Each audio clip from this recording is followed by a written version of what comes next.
Hey guys, it's John Sedano. It's good to see y'all again. I hope you guys are doing well. Yeah, I haven't made an actual video in a really long time, and it's for a bunch of reasons. But I just kind of wanted to make a video to kind of go over, what's been going on. And my last video was a little, unexpected for a lot of people, and obviously not my usual content, which is very, kind of lighthearted or sometimes just like, serious like music stuff or whatever. But, I figured, I don't know why I'm making this video really. I guess maybe it's just sort of like maybe like a form of therapy to myself, just to sort of get a few things off my chest and just sort of chronicle like what the last year has been. And it has been a year. It has been a year.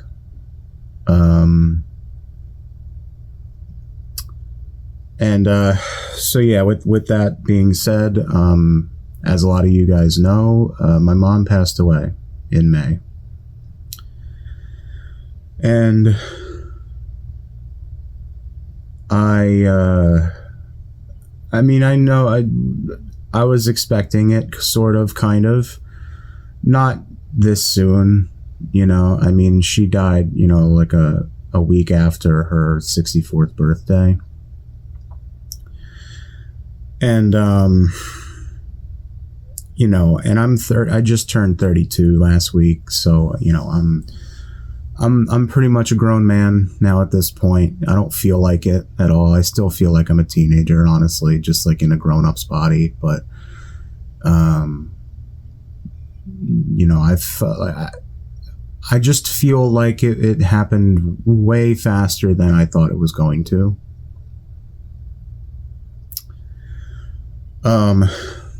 But anyway, so, and by the way, I'm not going to edit this. Like, there's a smoke alarm, like chirping, like out in the hallway. It's not in my house. My smoke alarm is fine. It's the one out in the hallway, or in the common area.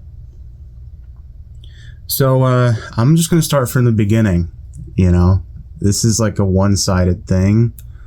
At least for me, and I'm just gonna tell you guys, because I didn't ever really expect to, dive into do like a deep dive into like my family's history and like my history, because like I said, I value my privacy a lot, and I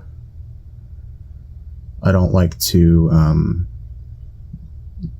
air out my laundry, basically. Like I don't like to, I feel like, you guys have done a lot for me over the years, and I don't, like, maybe I don't owe anyone any sort of like explanation or or whatever, but I feel it feels good to talk about it, and it feels good to it feels good to verbalize it out loud rather than compartmentalize everything and just sort of, box myself in and like I've been doing. So anyway, yeah, I've lived in Jersey my whole life, pretty much. I haven't really lived anywhere else other than Jersey, South Jersey. About 10 minutes from Philly. And so both my parents were from South Philly. My dad, Ben, and my mom, Cindy. They met, believe it or not, they met at a Roy Rogers in Philly. And for those of you who don't know, Roy Rogers is like a fast food chain. It's kind of like an Arby's and a KFC in one. Like they do fried chicken and they do like roast beef stuff. And I've never been there. I have no idea what it's like, but apparently back in the day it was pretty good. According to my mom, you know, she always spoke really highly of it. But anyway, so you know, my mom was an only child. My grandmother Loretta and my grandmom Loretta, who is still living, she's about 83, 84, and my grandfather Raymond, he passed away in 2010 from spinal cancer, and it spread into his lung, and you know, it wasn't a good last couple of weeks for him, and it was hard on my mom and my grandmom. But you know, so that, you know, that was tough on them. My grandmom right now, she's by herself now, like I am. But you know, I go to see her occasionally, now more than before. My dad, who passed away in 2003, was like a second generation, like Italian American dude. My grandmom is from Sicily, and so is my grandfather on my father's side, and he passed away before I was born. He passed the same age I was when my dad passed away, which is pretty weird. It's like weird how history kind of repeats itself. But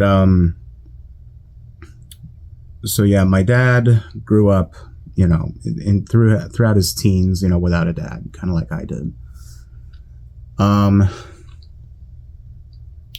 So they met, you know, and you know, they got married in 83, and then they had my brother in 1985, and they were still living in Philly at this time. And then in 1990, like either 89 or 90, I think they built their house in South Jersey, in Turnersville, and that's where I was born. I was born in Philly, but they drove me over the bridge, and you know, they raised me in that house, and I was there for 23 years. So, and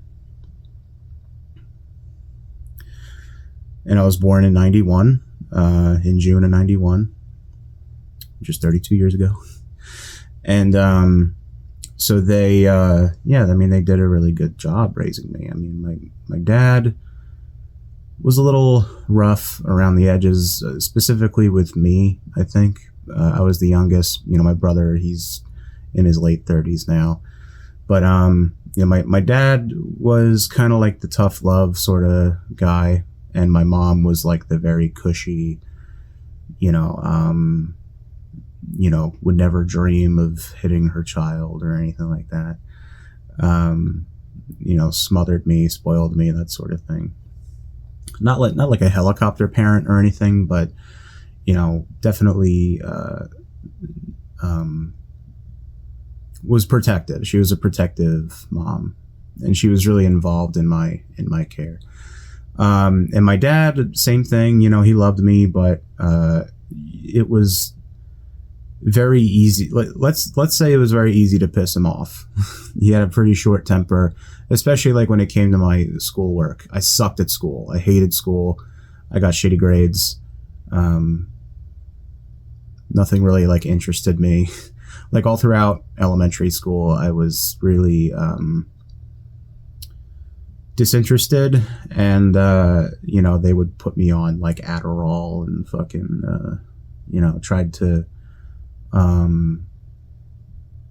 you know, basically like keep me medicated enough to the point where I wouldn't suck as much at homework and like, you know, standardized testing or whatever. And I mean, I wasn't the only one either. I mean, a lot of kids were like this, but but I wasn't a great student. So my dad got frustrated a lot.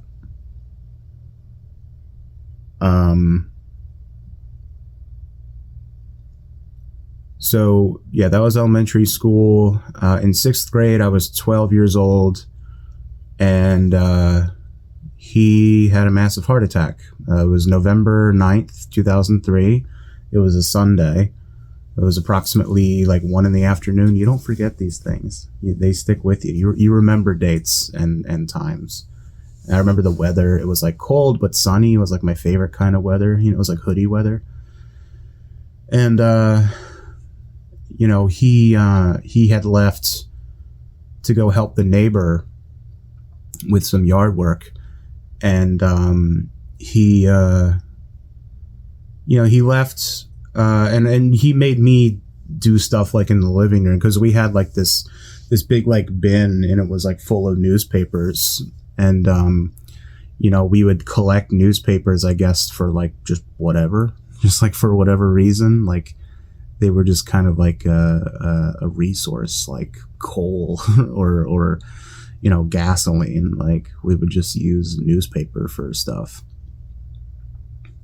and we would just keep them in a bin in the corner of our living room, like out of sight. I'm getting a phone call. Get out of here. I'm recording this on my phone. Yeah, we would just keep it in the corner, and they would just like pile up, and then I would just take the newspapers and just sort of like pile them in this bin. And my dad had come downstairs. He was putting his work gloves on. He had like this pair of like wool work gloves, and he was gonna go next door to help our neighbor Tom, who was doing yard work. I forget exactly what it was. And so my dad is on his way out the door to help our neighbor. He looks at me. I'm on the couch. I'm packing newspapers, and he looks at me and he says, "Keep packing those newspapers." And that was the last thing he ever said to me. Because he went outside, closed the door, and 10 minutes later, he comes back in the house, and his eyes are wide, and he's having trouble breathing. And he sits at the kitchen table, and my mom is cleaning up, after lunch. And, she's like, Ben, are you okay? You all right? And he's not talking. He's not looking at her. His face is white. So my mom is freaking out, and she calls 911, and then, he basically like slumps back, and he falls on the floor, and he makes this like noise that I'll never forget. It's like this deep, like guttural, like groan. And he just immediately starts like drooling. And I'm sorry this is really graphic. I probably shouldn't talk about this, but like I said, it's just I'm airing out laundry. And this is 20 years ago, so it never stops hurting, really, but you learn to exist with it. Is how to best describe it, I guess. But anyway, so my mom is giving him CPR. And the person on the from 911, the emergency dispatch, she's like coaching her through it. And my brother is holding the dog back. We had like this Yorkshire Terrier. His name was Max, and we were like holding him back because he's excited and he wants in on the action. And I'm just standing there, and I'm just like hyperventilating. I'm freaking out. I'm scared, and they didn't get to the door till like 20 minutes after we called them, because they were on another call. And they come, and it didn't feel like 20 minutes either. It felt like 2 minutes, but apparently like a lot of time had elapsed. EMTs come in, they put him on a stretcher, they take him out, they put him in the ambulance. We jump in the car and we're following the ambulance to the hospital. And meanwhile, my mom calls my uncle and my aunt and my grandmom on my dad's side to let them know what was going on. Everyone rushes to the hospital. They get him in the ER. My mom, runs back to the, to the emergency unit. And they basically they're like, ma'am, you can't come back here. Like, you have to go back into the room and then just be with your family. Like, we'll take care of it. And, maybe 10 minutes goes by and they come, the doctor comes back into the family room with us. I mean, it's me and my brother, everyone is in there. It's us and our whole immediate family. And then, the doctor sort of, kneels down in front of my mom and he says, we did everything we could do. So that was it.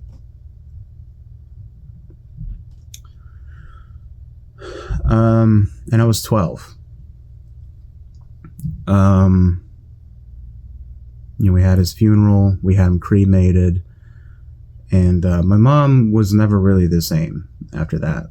When you lose your spouse that young, he was 44 and my mom was 43.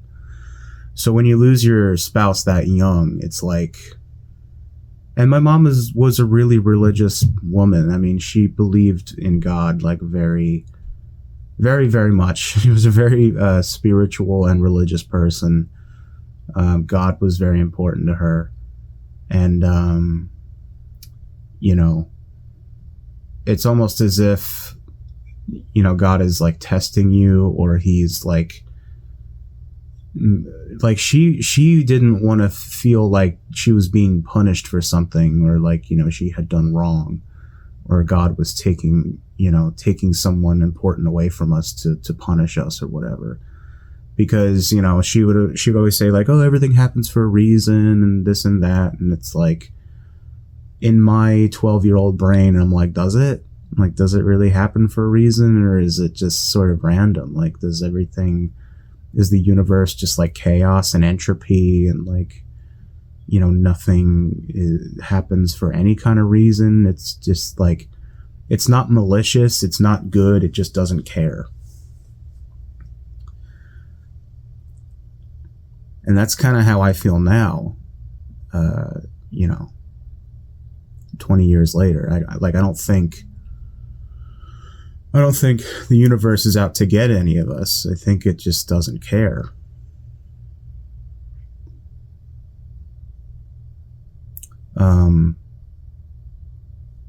But anyway, so that was my dad.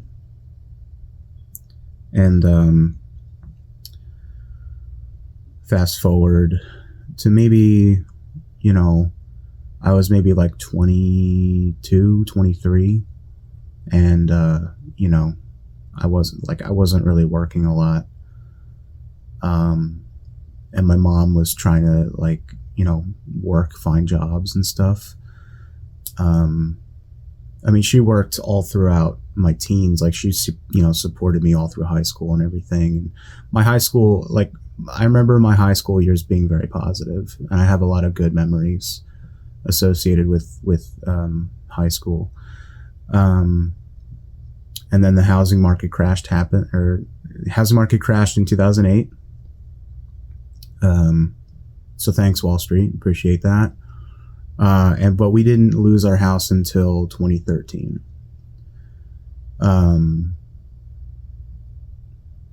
Because, in 2008, jobs became really scarce, and it was hard to, keep the lights on and keep food in the fridge. And I mean, God bless my mom. She worked her ass off for a single person, without a husband, without any sort of, secondary income. And I wasn't working. I was fat pretty much my whole life. It was hard for me to hold down a job. But anyway, so 2013 we get foreclosed on. We have to move out, and we moved here into this apartment where I'm talking to you from right now. And I've been here 10 years. And we lived together the whole time. You know, we were roommates. She was my best friend. She was my roommate. She was my mom. She was my, my confidant. I mean, she was my intellectual counterpart. I mean, I talked to her about everything, you know. So I, really can't stress enough how instrumental she was to,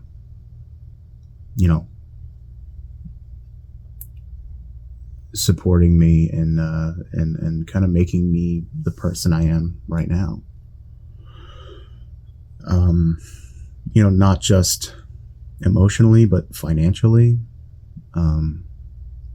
She took care of me the whole time.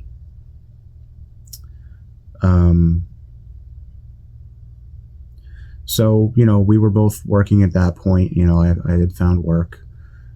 She was working consistently. We were getting pretty steady paychecks for a couple of years. I mean, it wasn't a lot, but it was enough. It was enough for us. And, we had some ups and downs, not just financially, but also with each other. I mean, we would butt horns sometimes. I mean, who doesn't with their mom, But, so we worked for a couple of years. I mean, we were supporting each other. Then in 2016, I blew up on YouTube. So what's up, y'all? How you doing?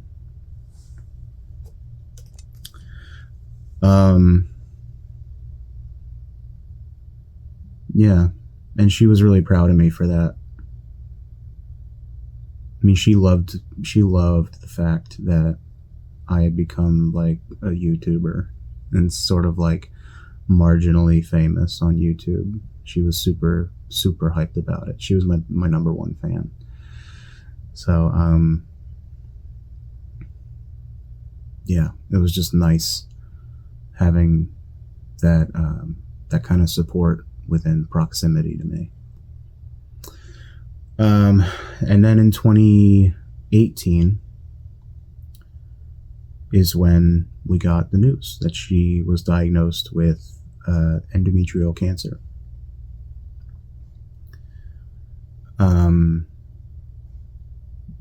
She had some symptoms initially, and I'm not going to go into it. I'm not going to go into like the gory details, but there are certain symptoms that point out endometrial cancer. And it is like kind of telltale at that point.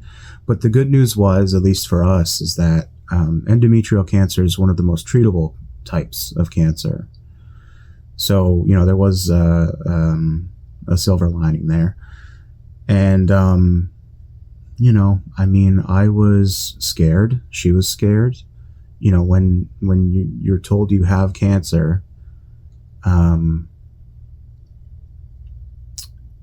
there's not a lot of fanfare that plays, but the doctor doesn't want you to feel as if this is it, like they never want you to feel like, nah, it's cancer, sorry. Like they never really say, like you better start preparing, for the end or anything like that. But, they want you to feel as if there's hope. They want you to feel like there's hope, and they want you to have faith that you're going to get through it, because I feel like fighting cancer is half the battle. Like the other half is you believing in the fact that you will survive this. Because, once the mind is in the fight, then the body is in the fight. Like it follows, So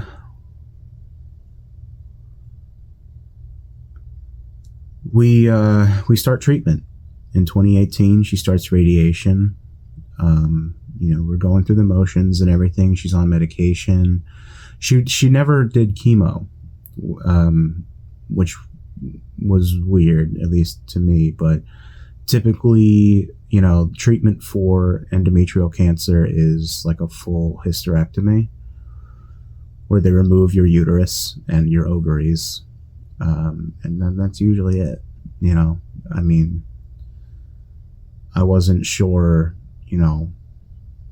if that was going to be it or, whatever, but the doctor seems pretty confident in, this course of action. So we said, okay, fine. And my mom continued working throughout this whole thing.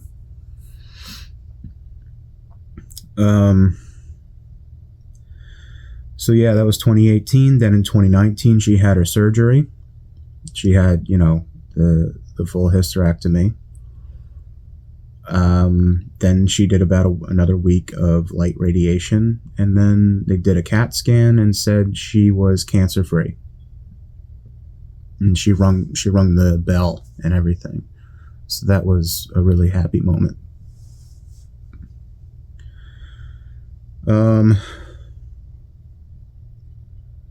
So then 2020 happens. Then there was, the pandemic, there was COVID. And here's where things get pretty shitty, because she had a lot of follow-up visits that she never really went to. She had, after you beat cancer, they want to make sure it doesn't come back. Well, COVID happened. No one is really allowed to go inside the hospitals because there's COVID. So my mom did not go to any of her follow-up visits. So if you want to say that her passing is a byproduct of COVID, like, go for it. You'd be half right, at least in my opinion. But, anyway, so, 2020 comes and goes. I had weight loss surgery beginning of 2021, and she was there for the whole thing. God bless her,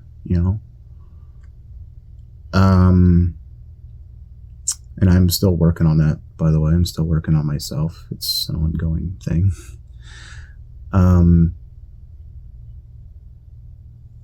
2021 was a good year, at least for me. Then in 2022,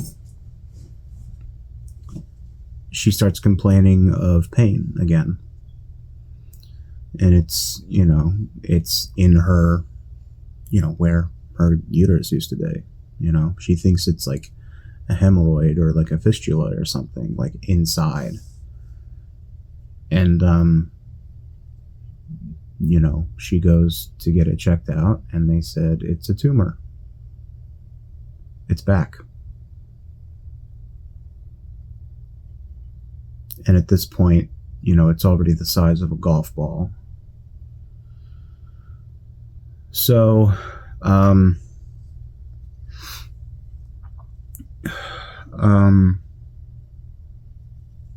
again, they never say, like, this is it. Sorry, it's cancer. Sorry. They never say that. It's always, here's how we're going to fight it, and we were all really hopeful about, the course of action, because she was going to do, she was immediately, approved for chemo, and they started her on some pretty basic, like, across the board drugs, like, I think it was like Taxol and carboplatin. And they did that for like a couple of weeks, and those infusions are about 6 hours each. And then they did another scan and didn't really do much. Then they started her on a more targeted regimen, Lenvima and Keytruda. I think those are like the brand names. I don't know what the generic names for those medications are. So they started her on those. So one of them is an infusion, and the other is just a pill, like a daily pill. And she took that for a while, So she went on leave from work in September of 2022. And, and they were supportive of her whole, cancer battle and we trying to fight it.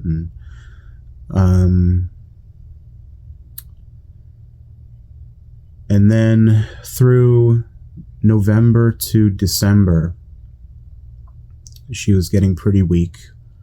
The chemo was really like kicking her ass. And, I took care of her here at home. And I was pretty much her primary caretaker. I would help her to the bathroom. I didn't help her shower or anything like that. She was okay doing it herself generally, but, just like getting around the house, I would cook for her, clean, I would do her laundry, all that stuff, just basic things that like a normal caretaker would do. I did all of it. And, meanwhile, I'm taking care of Jordan and the cat and myself. Like, I don't know, people really start to neglect, their own self-care once, a family member gets sick. So, yeah, the new year comes, beginning of 2023. January, she gets a catheter put in. She can't really, she's having trouble urinating. And that was sort of the first real indicator that her system is kind of shutting down.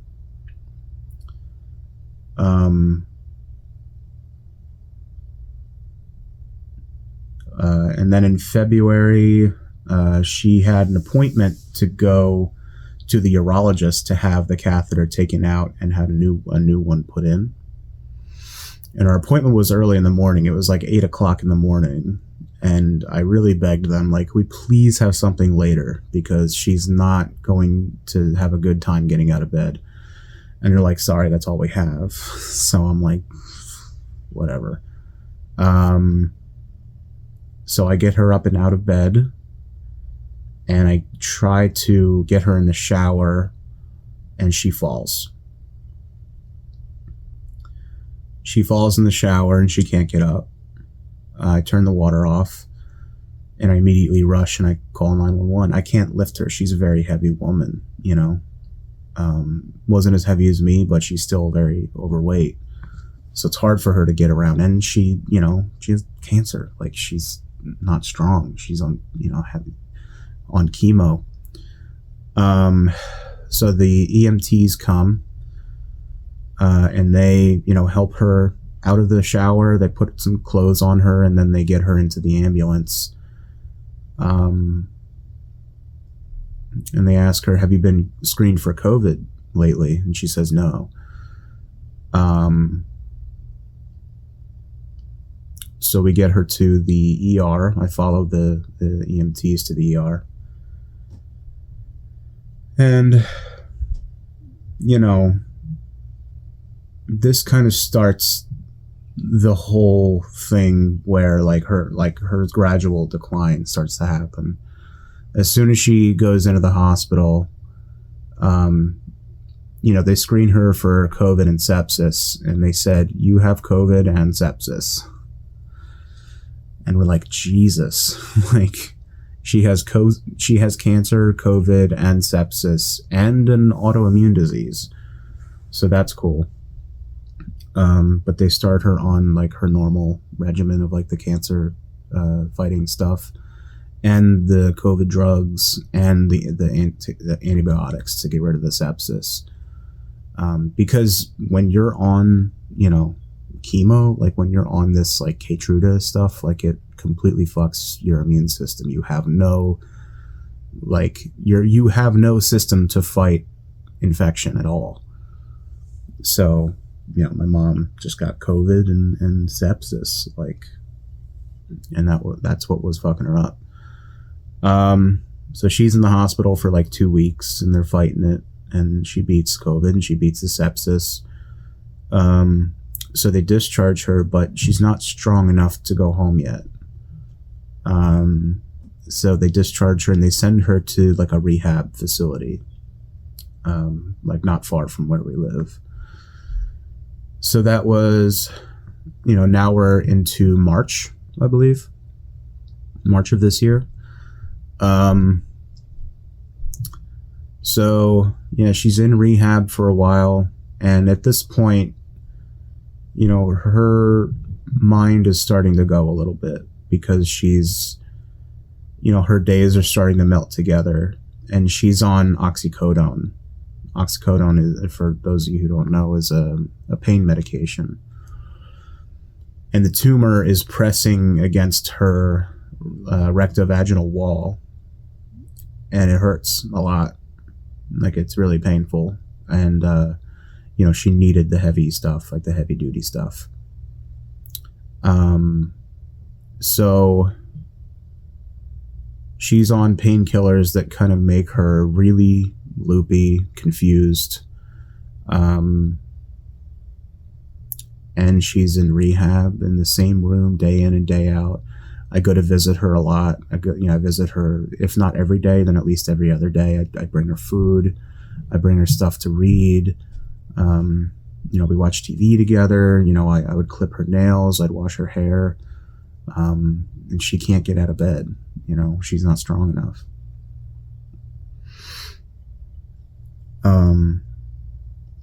Then they had an ostomy bag put in because she's not able to have a bowel movement on her own anymore. And this is when I started to realize, like, this is it.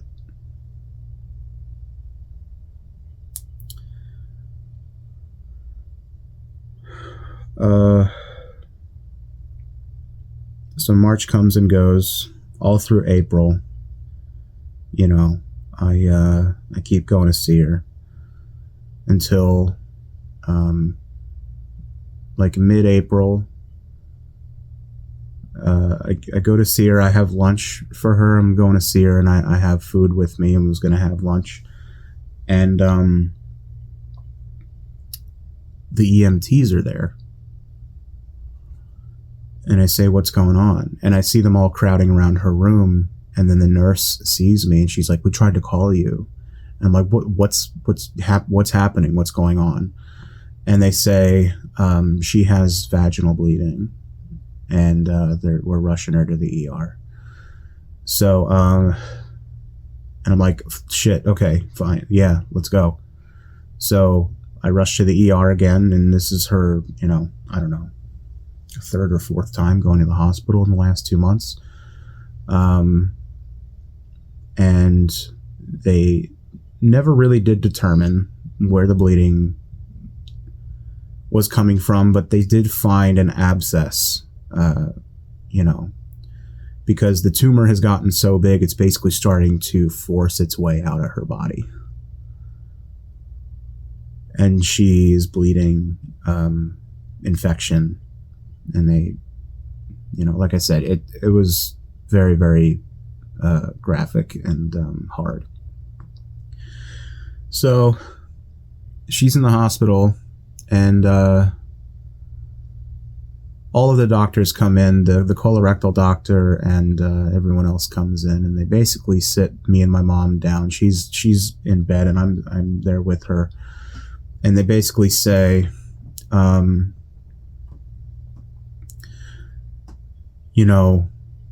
we can continue with treatment, but it's not going to do anything. You're not going to survive this.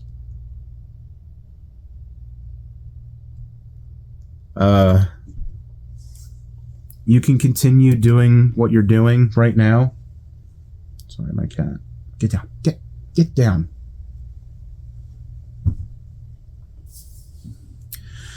you can continue doing what you're doing, but it's just going to basically prolong the inevitable. And I had to make a decision.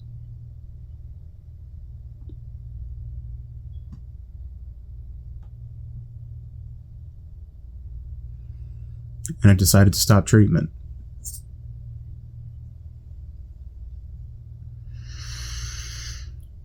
So I talked to her about it, and I say, what do you think about all this?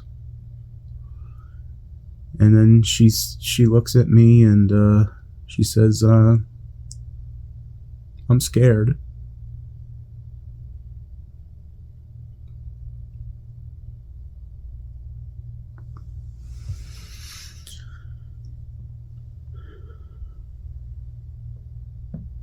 And I say, don't be scared. Don't be scared for me or anyone else, because we're going to be okay. And she says, okay. So I talked to the nurse, and she said, try to pick a hospice facility that you want to take your mom. It's like, okay, fine. So they they discharge her and they take her to the hospice care facility outside the hospital, and I had to call my grandmom, her mom, which was the hardest phone call I've ever had to make. If you've ever had to tell a mother that their child is dying, it's not fun.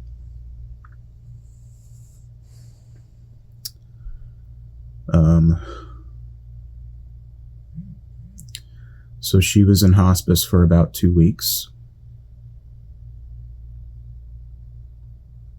And all the while, families coming in and out. She's still awake. She's still lucid. She's talking to people. Until the very last week, when they started putting her on morphine because the oxycodone wasn't really doing much anymore. And she was half comatose.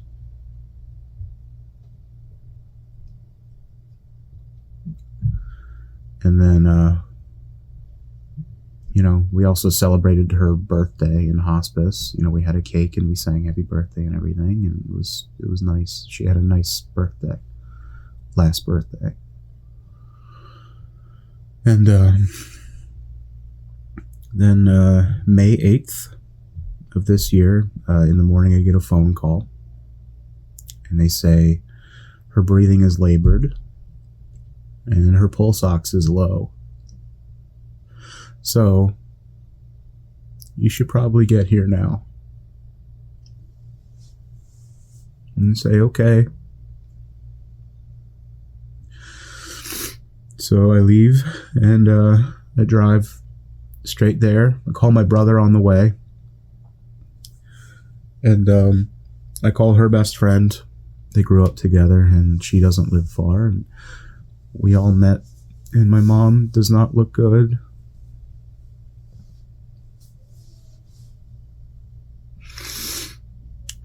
And I hold her hand and I'm looking at her and I say,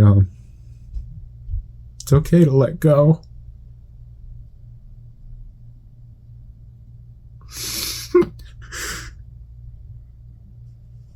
I said, you don't have to hold on anymore.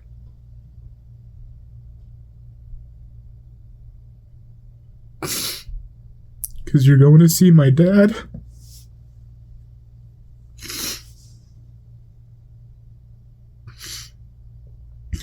And I'm going to be fine. And my brother's going to be fine. And your mom and your grandkids.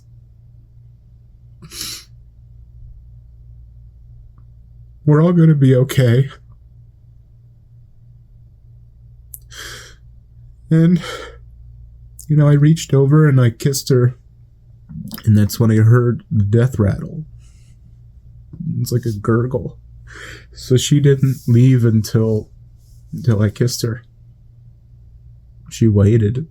It's basically like, I'm not leaving until I get my kiss.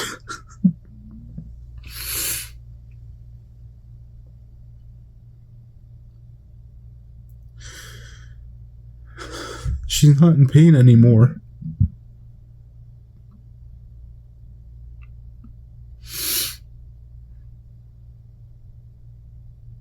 And everything she went through, and all the things we went through together. Sorry.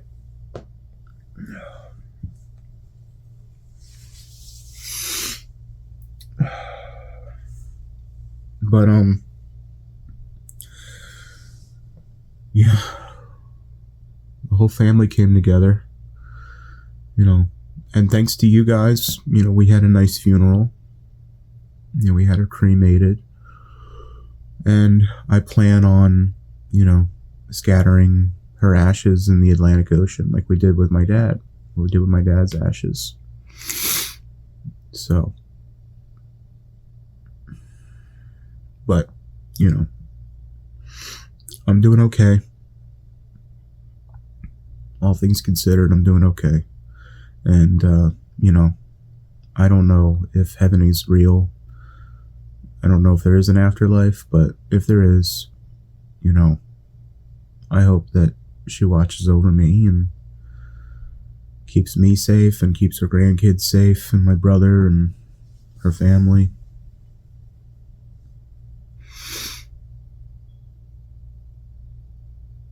So, yeah, that's pretty much it. If you made it this far, I appreciate you guys watching. Sorry, I kind of lost my shit there. But, yeah. Like I said, I don't usually make stuff like this, and, you know,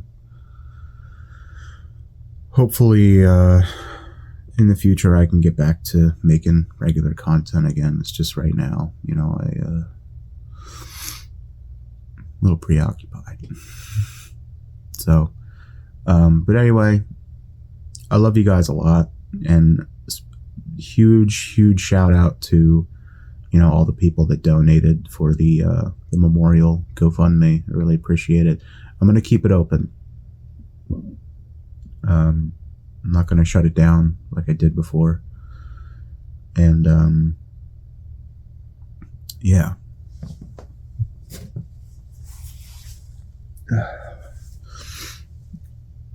I appreciate you guys for everything, for all the kind words that you guys offered. And I appreciate the, like, kind of like the outpouring of support for me and my family. We really do appreciate it. Otherwise we would not have been able to afford a funeral for my mom like we had for my dad.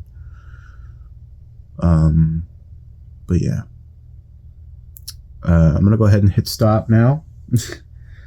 I love you guys a lot, and yeah, I'll see you in the next one. Okay, all right, peace.